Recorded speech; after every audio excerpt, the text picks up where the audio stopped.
చాలా గొప్ప సినిమాకి నన్ను పిలిచి మాట్లాడమన్నందుకు నా జన్మ ధన్యంగా భావిస్తూ ఇంత గొప్ప సినిమా తీసినటువంటి నిర్మాత నారాయణ రెడ్డి గారికి, దర్శకుడు ఏటా గారికి, టెక్నీషియన్స్కి, మొత్తం అందరికీ, ముఖ్యంగా పాత్రికేయ మిత్రులకు, హే తమ్ముళ్ళరా మీరు మెయిన్ సక్సెస్ చేయాలి, శబాష్ మీకు. ఇక్కడ ఒక పెద్ద ఆయన ఉన్నాడు, ఆయన కామారెడ్డి ఎమ్మెల్యే గారు. కేసీఆర్ గారు ఓడిపోయారా? నేను షాక్. రియల్లీ రేవంత్ రెడ్డి గారు ఓడిపోయారా? మళ్ళీ షాక్. కామారెడ్డి బిడ్డ వెంకటరమణారెడ్డి గారు ఇద్దరి మీద గెలిచాడా? అమ్మని అమ్మ ఎవడైనా ఆయన చూడాలరా బాబు అనుకున్నా, నిజంగా చూడాలనుకున్నా. తెలుసో సార్, కానీ ఒక్కసారి చూడాలనిపించింది. ఈ రజాకార్ దయ వల్ల వారిని చూసా. శబాష్ వారికి. మన హార్మూర్ రెడ్డి గారు, మీ ఇద్దరు దెబ్బ వల్ల ఈవేళ నరేంద్ర మోడీ గారు, అమిత్ షా గారు తెలంగాణలో 5 ఎంపీలు 6 ఎంపీలు కూడా ఈవేళ ఏకంగా 15 ఎంపీలకి మేము సిద్ధం అని చేశారు మహానుభావ. ఓకే, వందనాలు మీకు, ధన్యవాదాలు మీకు. మిత్రులారా, ఫస్ట్ ఒక పాప ఎవరో సర్దార్ వల్లభాయ్ పటేల్ జిందాబాద్ ఉంది. శబాష్. అమ్మ ఎవరు? వై? బికాస్ భారతదేశంలో 567 పైగా సంస్థానాలుంటే ఆ రోజుల్లో ముఖ్యంగా కశ్మీర్, జునాగఢ్, ట్రావెన్కోర్, నిజాం స్టేట్, ఈ నలుగురు కూడా మేం భారతదేశంలో విలీనం కావు. Junagadh and Nizam state, we want to join in Pakistan. Travancore మేము సొంతంగా ఉండదలుచుకున్నాం. కశ్మీర్ మేము సొంతంగా ఉండదలుచుకున్నాం అని క్లాష్ వస్తే ఇండియా ముక్కలైపోద్దా, చిన్న భిన్నమైపోద్దా, ఏమైపోద్ది భారతదేశం అని తాపత్రయపడుతున్న దోషుల్లో లార్డ్ మౌంట్ బాటన్ నుంచి బ్రిటిష్ వాళ్ళందరూ కూడా బ్రిటిష్ రూల్ చేయకపోతే ఇండియా ముక్క చెక్కలైపోద్దని ఎదురు చూస్తున్న తరుణంలో జవహర్లాల్ నెహ్రూ గారితో కొట్లాడిన ధీరాది ధీరుడు సర్దార్ వల్లభాయ్ పటేల్.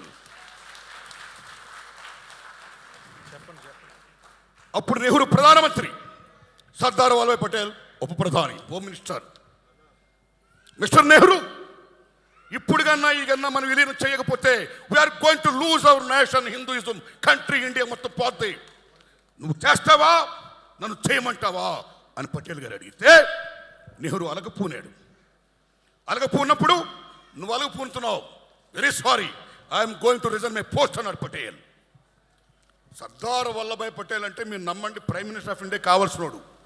16 ఓట్లు ఆయనకు వచ్చాయి, జస్ట్ 4 ఓట్లు నెహ్రూ గారికి వచ్చాయి. నోట్ మహాత్మా గాంధీ వల్ల చివరికి సర్దార్ వల్లభాయ్ పటేల్ గారు ఉప ప్రధాని అయ్యాడు, జవహర్లాల్ నెహ్రూ ప్రైమ్ మినిస్టర్ అయ్యాడు. That is Sardar Vallabhbhai Patel. ఆ సర్దార్ వల్లభాయ్ పటేల్ గారు నేను రాజీనామా చేస్తాను అన్నాడు ఆయన. Nehru shock. Okay, you do it అన్నాడు ఆయన. ఎస్ అని, మిస్టర్ పటేల్ కశ్మీర్ జోలికి పోకు, కశ్మీర్ నాకు వదిలే అన్నాడు ఆయన. వై? ఇంకన్నీ మీకు తెలుసు, అదో పెద్ద సినిమా, మళ్ళీ ఏటా గారికి సినిమా తీస్తాడు ఆయన, అల్లూరు గారు తీస్తారు లేకపోతే, రైట్? అప్పుడు మీరు నమ్మండి మిత్రులారా, నిజాం స్టేట్ని తెలంగాణ రైతాంగ సాయుధ పోరాటం, సుద్దాల అశోక్ గారు ఏం రాశాడు, ఈ తమ్ముడు భీమ్ ఏం పాటలు మ్యూజిక్ చేశాడు, భారతీ ఉయ్యాలు ఏం పాటలు ఇంకో తమ్ముడు రాశాడు. గొప్ప మ్యూజిక్ ఇచ్చావే భీమ్, నీ జన్మ ధన్యం. తెలంగాణ రజాకార్ మామూలు సినిమా కాదు ఇది, శబాష్ మ్యూజిక్, రైట్? నిజంగా నాకు ఎక్కడ ఆనందం ఇస్తుందంటే, గూడూరు నారాయణ రెడ్డి గారు, ఈ బిలాంగ్స్ టు బీజేపీ, రైట్? ఈ బీజేపీ వాళ్ళకి కొంచెం ఎర్ర జెండా అంటే కొంచెం ఎక్కడో చిన్న పీకుడు పెద్ద పీకుడే. కాబట్టి వాళ్ళెందుకు మనం ఫోకస్ చేయాలి అనే భావం లేకుండా, సినిమా అంటే సత్యాన్ని చాటి తెప్పేది సినిమా. That is the greatest of Telugu film industry.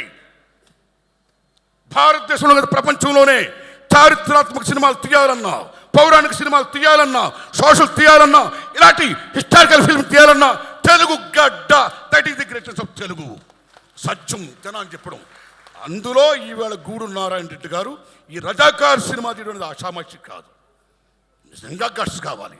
Alluri గారు అన్నట్టు, ఆ సొమ్మ అన్నట్టు నిజంగా గట్స్ కావాలి. వై గట్స్ ఎందుకు కావాలంటే, స్వతంత్రం వచ్చినాడైనా మీరు నమ్మండి, తెలంగాణ సెప్టెంబర్ 17ని విలీనం చేద్దామా, విమోచన చేద్దామా, దినోత్సవాలు ఐక్యం చేద్దామని తాపత్రయపడుతున్న రోజుల్లో ఇవాళ బీజేపీ వాళ్ళు బ్రహ్మాండంగా ఏదో వాళ్ళు రూల్ చేస్తున్నారండి. అలాంటి రజాకార్ సినిమా ఇవాళ రావడం అనేది సత్యాన్ని జనాన్ని చెప్పడం. బికాజ్ ఇందాక ఇంద్రరాజు గారు అన్నారు మంచి మాట, this is not acting Muslim film, right? సత్యం ఇది. But Muslim state Mir Osman Ali Khan, Qasim Razvi, Sardar Vallabhbhai Patel ముగ్గురు బ్రహ్మాండమైన యాక్టర్ని ఏటగారు పెట్టాడు. నేను శభాష్, అచ్చు అలాగే ఉన్నారు వాళ్ళు. శభాష్. Character fitness is most important, right? మీరు నమ్మండి మిత్రులారా, ఆనాడు తెలంగాణ రైతాంగ సాయుధ పోరాటం కానీ, వందే మత ఉద్యమం కానీ బీభత్సంగా సాగుతున్న రోజుల్లో మీర్ ఉస్మాన్ అలీ ఖాన్ ఈ షాక్డ్ నిజాం స్టేట్ అయిపోద్దు వాట్ టు డూ. ఇవాళ రెండు కళ్ళ సిద్ధాంతం అని మనం చెప్పుకుంటాము చూడండి. ఆ రోజుల్లోనే హిందువులు ముస్లింలు నాకు రెండు కళ్ళు అని he wants to rule Nizam state. కానీ ఎక్కడో షేక్ అవుతున్నాడు. He wants to save his Kingdom. దానికోసం అప్పుడు ఏం చేశాడంటే, ఈవేళ ఏ ఎంఐఎం ఉందో అది లాతూర్లో ఒక ముస్లిం ఫండమెంటలిస్ట్, ఓ ముస్లిం పెద్ద ఆయన ఏర్పాటు చేశాడు ఎంఐఎం పార్టీని. దానికి నాయకుడు ఎవరండి? మీర్ ఉస్మాన్ అలీ ఖాన్ కాదు, కాసిం రజ్వీ. అప్పుడు నిజాం స్టేట్ అంటే తెలంగాణలో 12 జిల్లాలు, 8 జిల్లాలు, మహారాష్ట్ర 5 జిల్లాలు, కర్ణాటక 3 జిల్లాలు. This is Nizam state. అప్పుడు కాసిం రజ్వీని పిలిపించి, నా సామ్రాజ్యాన్ని నువ్వు కాపాడు, ఏం చేస్తావు చెయ్యన్నాడైనా. అప్పుడు ఆయన రజాకార్ అనే ఒక సంస్థను ఏర్పాటు చేశాడు. What is the meaning of Razakar? ముస్లిం మత సేవకుడు, ముస్లిం మత పరిరక్షకుడు. వారి పరిరక్షకాస్ ఆఫ్ ముస్లిమ్స్. ఇస్లాం స్టేట్ కావాలి అని రజాకార్ని మొత్తం సైన్యాన్ని ఏర్పాటు చేశాడు. They came from where? From Iran, Iraq, Pakistan, Afghanistan, Bihar, UP, ఈ ప్లేస్ నుంచి 2 లక్షల మంది రజాకారులు. అక్కడి నుంచి రజాకారులు ఏం చేశారు, ఏం వాగడాలు చేశారు. ఆ రోజుల్లో, ఆ 10 ఏళ్లలో ఈవేళ తెలంగాణ గుండెకాయని ఎలా గుణపాలతో గుచ్చారు, తెలంగాణ గుండెల మీద ఎలా కుంపట పేల్చారు, తెలంగాణ తెలని భాషని, సంస్కృతిని, సమస్తాన్ని కూడా ఎలా పిప్పు చేశారు అనేది మన తమ్ముడు ఆల్రెడీ సినిమాలో చూపించాడు. అలాంటి దశలో ఆ రజాకార వ్యవస్థ మీద ఎంతమంది మహానుభావులు త్యాగం చేస్తే, ఇందాక మనం మంచి మాట చెప్పుకోవాలి గూడూరు నారాయణ రెడ్డి గారు, ఇది నిజంగా యాంటీ ముస్లిం ఫిల్మ్ కాదు, గుర్తు పెట్టుకోండి. ఆ రోజుల్లో కాసిం రజ్వీ మీద ప్రప్రదంగా అటాక్ ఇచ్చిన వీరాది వీరుడు, సూరాది సూర్యుడు, గ్రేట్ ఇంతియాజ్ పత్రిక editor and writer Shoebullah Khan. తాలో షోయబుల్లా ఖాన్, మిషన్ నిజాం మీర్ ఉస్మాన్ అలీ ఖాన్. హిందువులు ముస్లిం 2 కళ్ళు అంటావు, ఏది? హిందువులు చంపుడు పాడవేనా నీ 2 కళ్ళ సిద్ధాంతం? Mister Qasim Razvi, don't be like Muslim fundamentalist. మానవత్వంతో ఉండు. చూసుకోండి మిత్రులారా, అల్లాను పూజించే వాళ్ళు ఎవరో కూడా హిందూ దేవాలను కూర్చో రాముని పూజించరు. యేసుక్రీస్తుని పూజించి చర్చికి వెళ్ళేవారు ఎవరు క్రిస్టియన్స్ కూడా వచ్చి మన రాముడిని, ఈశ్వరుని, హిందూ దేవాలకు రారు. కానీ మన హిందువులు మాత్రం మన దేవుళ్ళు పూజించడమే కాదు, కనపడ్డ అల్లాకి వెళ్తారు దండం పెడతాం, దర్గాకి వెళ్తాం దండం పెడతాం, చర్చికి వెళ్తాం దండం పెడతాం, బుద్ధిస్ట్కి దండం పెడతాం. ఒక అల్లా, ఒక ముస్లిం, ఒక క్రిస్టియన్, ఒక వీడే కాదు, కనపడ్డ రాయికి, రప్పుకి, సమస్తానికి కూడా దండం పెట్టే, చెట్టుకి పుట్టుకి పెట్టే మత సహనం గల భారత మాత బిడ్డ హిందూ మతం. That is the greatest of Hindu మతం. ప్లీజ్ ప్లీజ్, ఏ తమ్ముళ్ళు, దిస్ ఇస్ నాట్ బీజేపీ అవుతారు, రైట్? తప్పు. ఇప్పటికే ఎన్నికల ఆంజనేయ స్వామితో జెండా పెట్టిస్తారు మీరు. రాముని జై శ్రీరామ్ అంటే రాముడు మీ అబ్బ సొత్తా, మన సొత్తా, అందరి సొత్తు రాముడు.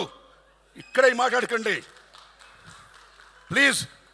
సారే జహా సే అచ్చా అన్న మహమ్మద్ ఇక్బాల్ ఎవరు? ముస్లిం.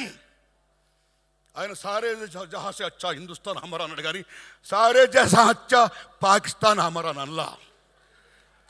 That is Iqbal. Unite. Jai Hind టైంలో సుభాష్ చంద్రబోస్ రెజిమెంట్కి నాయకుడైన ఒక ముస్లిం సోదరుడు, మీరు నమ్మండి మిత్రులరా, 1907లో పిళ్ళై గారు అన్న ఆయన కనుగొన్నాడు జై హింద్ అనే పదం పెట్టాలని. పిళ్ళై స్వతంత్ర సంగ్రామ పోరాట యోధుడు. 1940లో బోస్ రెజిమెంట్ పేరు పెడితే బాగుంటుందని చెప్పిన, జై హింద్ అంటే బాగుంటుందని చెప్పిన మహానుభావుడు ముస్లిం సోదరుడు. ఆయన జై హింద్ అనమాడు కానీ జై పాకిస్తాన్ అని మళ్ళా. అరే భాయ్, వాట్ షోయబుల్లా ఖాన్ మీరు నమ్ముతారా? తెలంగాణ సాయుధ పోవడానికి 3 మూర్తులు డిసిషన్ తీసుకున్నారు యుద్ధం చేద్దామని. ఆ 3 మూర్తులు ఎవరో తెలుసా? రావి నారాయణ రెడ్డి, ఆటో Ramachandra Reddy, third one is Makhdoom Mohiuddin. That is Muslims, Hindu Muslim బాయ్ బాయ్. దిస్ ఫిల్మ్ బిలాంగ్స్ టు చరిత్ర. రజాకారులు మామూలు దుర్మార్గం చేయాల, బతుకమ్మలను ఆడించారు వ్యవస్థలను చేసి. ఆడించిన మీద పరమ దుర్మార్గంగా ఎక్కడ హిందూ దేవాలయాలు కనపడితే ముక్కలు చేసుకుంటూ పోయారు. నిజాం స్టేట్ కన్నా ఎగ్నిస్ట్కి వెళితే 4 కోసత్తాను చంపేశారు. చివరికి మీ ఆయనలు ఎక్కడ, మీ అన్నలు ఎక్కడ, మీ బాబులు ఎక్కడ అని చెప్పి పాలిస్తున్న బాలింతను కూడా వదలకుండా ఆ బాలింతల పాలు తీసుకుని కక్కించి పిండించి కాఫీ చేసుకుని తాగి బేబత్సాలు చేసి వెళ్ళారు రజాకారులు. దుర్మార్గం దుర్మార్గం దుర్మార్గం. ఆ దుర్మార్గం అనేది చరిత్రకి జనాలు చెప్పడం గట్స్ కావాలి కాబట్టి ఆ గట్స్ చెప్పిన గూడూరు నారాయణ రెడ్డి గారికి నేను సెల్యూట్ చేస్తున్నాను. బికాస్ ఎవడైనా మతాన్ని పూజించుకోవచ్చండి, but don't be like fundamentalist. మత పిచ్చోళ్ళు మనం కావద్దు. We are secularist, we are Indians.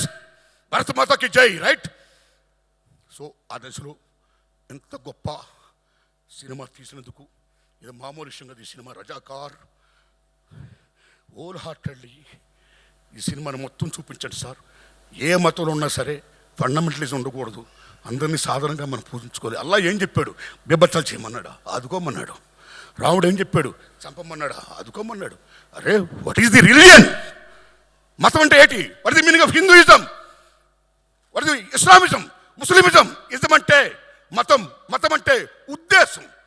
వాళ్ళు ఏం చెప్పారో ఆ ఉద్దేశాలు అందరం బాగుండాలని, అలా కోరుకోవాలని ఆ దశలో భాగంగా చరిత్రని ఇంత బాగా చెప్పినటువంటి తమ్ముడు ఏటా నారాయణ రెడ్డి గారికి, సారీ ఏటా సత్యనారాయణ గారికి, గట్స్గా తీసిన మహానుభావుడు గూడూరు నారాయణ రెడ్డి గారికి అందరికీ వందనాలు చెప్తూ, కె రాఘవేంద్రరావు గారు కాంపౌండ్ నుంచి pan India legend director Rajamouli గారు వచ్చారు. అంతవరకు అంతకుముందు కె విశ్వనాథ్ గారి శంకరాభరణంతో ప్రపంచంలో తెలుగు చలచిత్ర పరిశ్రమకు బావుట ఎగిరింది విత్ శంకరాభరణం. రాజమౌళి గారితో ఎగరడం కాదు, occupied it. Rajamouli Oscar award. ఏం రాజమౌళి మజాకా? జేమ్స్ కెమెరన్, స్టీవెన్ స్పిల్బర్గ్, వీళ్ళందరూ ఇవాళ Rajamouli I want do with you అని అంటారంటే ఎక్కడికి వెళ్ళిపోయాడు రాజమౌళి? శబాష్.